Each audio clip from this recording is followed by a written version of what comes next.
Hello, London. Hello, great people of Britain. Hello, activists for peace. Thank you. Thank you all for coming out again and again and again. Your passion inspires us. Your persistence is uplifting. And your presence, yet again, is a message to Palestinians everywhere that we are not alone. We are not alone. We have you. We have the millions of people here in the UK and hundreds of millions worldwide, despite the genocidal violence, despite the daily horror, the daily crimes, despite the complicity of governments around the world. We are not alone because you are right here with us.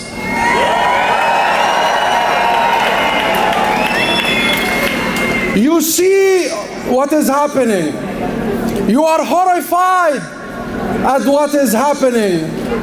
You are shocked to your core at the inaction of your government. Hang on to your anger. Hang on to your enragement. Hang on to your horror and use it. Use it in the pursuit of justice. So long denied us. Justice for the Palestinian people and justice for the world. Tell your leaders that justice will come with liberation. Justice will come with liberation.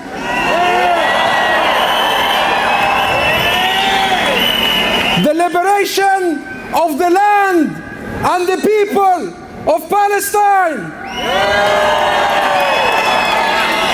The liberation from Israel's racial domination and oppressive, inhumane military colonial occupation. Occupation brings oppression. It brings struggle against oppression. Liberation brings freedom. Liberation brings justice. Liberation brings peace. And liberation it is that must follow after the murder, maiming, and disappearance of 100,000 Palestinians in Gaza. 100,000 killed, injured, maimed, missing. 100,000. We must be enraged.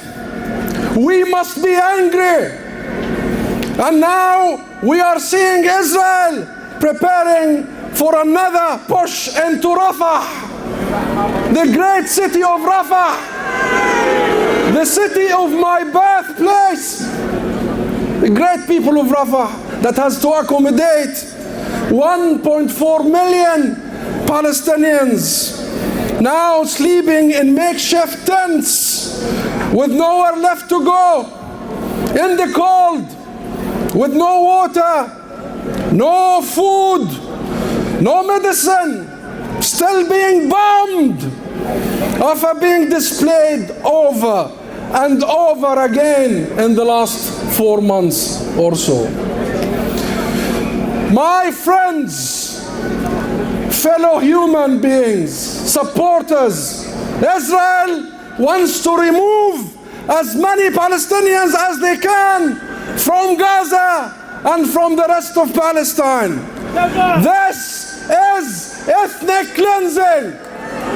This is mass expulsion. This is genocide. This is like the 1948 Nakba. But this time, never again. Never again. Never again. In 1948, they forcibly displaced, uprooted two-thirds of my people, our nation. Israeli leaders have been clear. They are preparing a second Nakba. Israel wants Palestinians to be permanently occupied, permanently besieged. They want us to accept a permanent state of occupation, oppression, colonization, and apartheid. And here we are. We tell them no! No! No! And if we don't accept, they want us dead or expelled. We and all of us, you all heard Israeli leaders rejecting international calls for Palestinian statehood. Israel must be stopped. Israel must be stopped now. We must have an immediate and permanent ceasefire now. Ceasefire now. Ceasefire now. Ceasefire now. Ceasefire now. Ceasefire now. Ceasefire now. Ceasefire now. Ceasefire now. Ceasefire now. Ceasefire now. My friends, this is not a religious conflict. This is not a battle between left and right. This is a battle between right and wrong. Right and wrong. Between justice and injustice. And between freedom and oppression. And I know which side you are on. You are on the side of a free.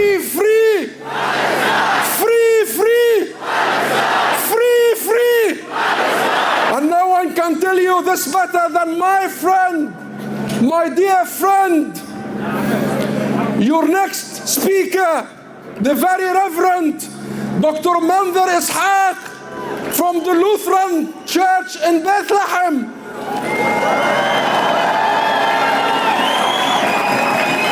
You may remember Reverend Manzar Ishaq's Christmas message that if Jesus Christ was born today, he would have been born under the rubble in Gaza. He said that the hypocrisy and racism of the Western world is transparent and appalling. He told the West, I never ever want to hear you lecture us on human rights or international law again. It was Manzar who pointed out that there is a theology of empire. It is, he said, a powerful tool to mask oppression under the cloak of divine sanction. He said it divides people into us and them. It dehumanizes and demonizes. It speaks of land. It speaks of land without people, even when they know the land has a people. The land has a people. Friends, we are that people. Palestine is that land. Palestine is that land, our land. As a great poet, Mahmoud Darwish, said, على هذه الأرض ما يستحق الحياة. على هذه الأرض سيدة الأرض أم البدايات أم النهايات. كانت تسمى فلسطين، صارت تسمى فلسطين.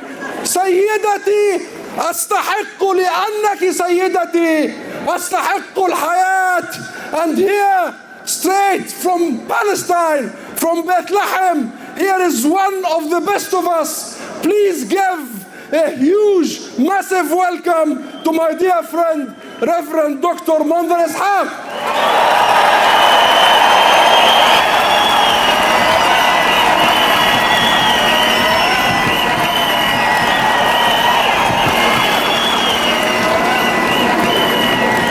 Thank you, London. We hear you.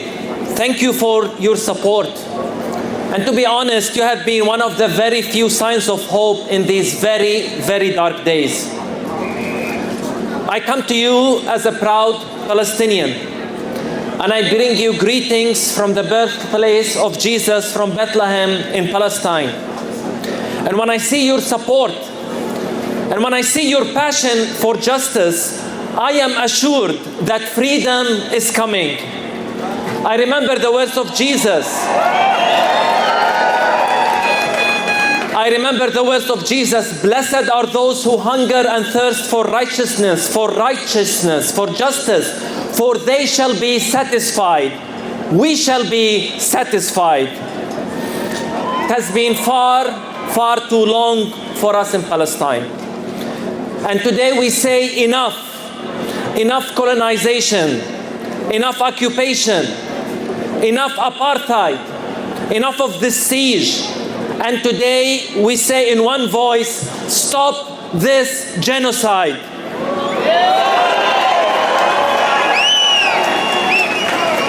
Friends, Gaza today is indeed the moral compass of the world. And I know that you have come from different faith and secular traditions. And I greet you and bless you. And believe me, you are on the right side of history. This war I truly believe has clearly divided our world. And maybe this is a good thing. We need to know where people stand. And when I say Gaza is the moral compass of the world, we either side with the logic of power and ruthlessness and with the lords of war, or we side with the oppressed. It's really a simple choice. You either support a genocide, you either turn a blind eye and justify your genocide, or you cry out, no, not in our name.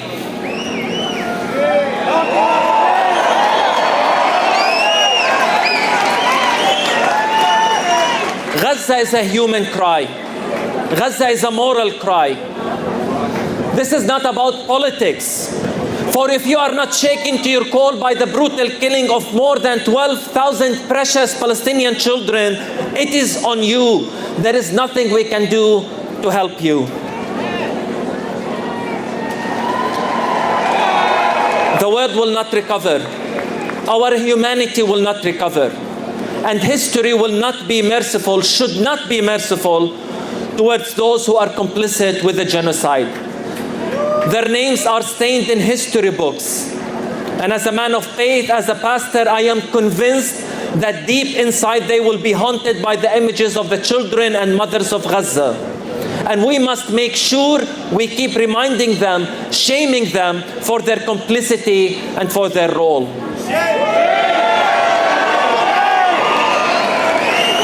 At the same time, we are grateful for the support of many around the world. And today, again, I say, London, we hear you. From Palestine, we hear you. We need to turn the table on the lords of war. We need to turn the table. And the streets today hold moral authority and credibility, not the so-called civilized that praise human rights and international law while turning a blind eye to a genocidal war in Gaza. This is where the moral credibility lies today. Today we think and salute our heroes in Gaza. We salute the first responders, the journalists, the nurses, the doctors, many of whom have sacrificed their lives.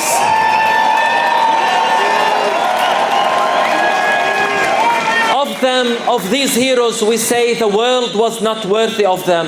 They are too honorable. They have honor. Dear friends, we should not rest until this war has ended. This should be our commitment. We owe it to them. We owe it to the people of Gaza, to the children of Gaza. We owe it to the heroic sacrifices of those people of Gaza. Let this be our commitment. We cannot fail them. We will not fail them. We should not stop protesting. This is the least we can do to them. For when all is said and done, we will all look in the mirror and ask, where was I when Gaza was going through a genocide? How will we answer to them? And we will say, we were in the streets, we were in the squares, we were in parliaments, we were turning tables, we were advocating, pleading, shouting and praying, stop this genocide. We were working for justice. And believe me, the day is coming when we will live life that is free from apartheid, free from occupation. Justice is coming. Freedom is coming. Truth is coming. Let justice roll down like waters. Friends, and I speak now from the heart, never in my life have I been more proud and honored to be a Palestinian more than these last 130 days.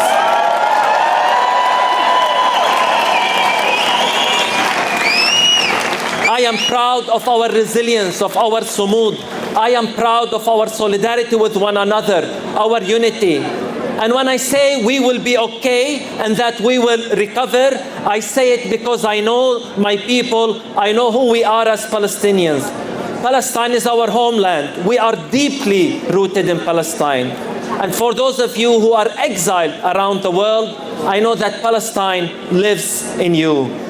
So today I say thank you on behalf of every Palestinian for your solidarity. Thank you for your tireless efforts. From the bottom of our heart, we love and appreciate every one of you. Today I pray and I ask you to pray with me. Lord, have mercy. Lord, send true peacemakers and justice seekers into our world. Lord, awaken the conscience of world leaders.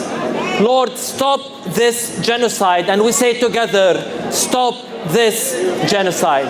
Thank you. Thank you.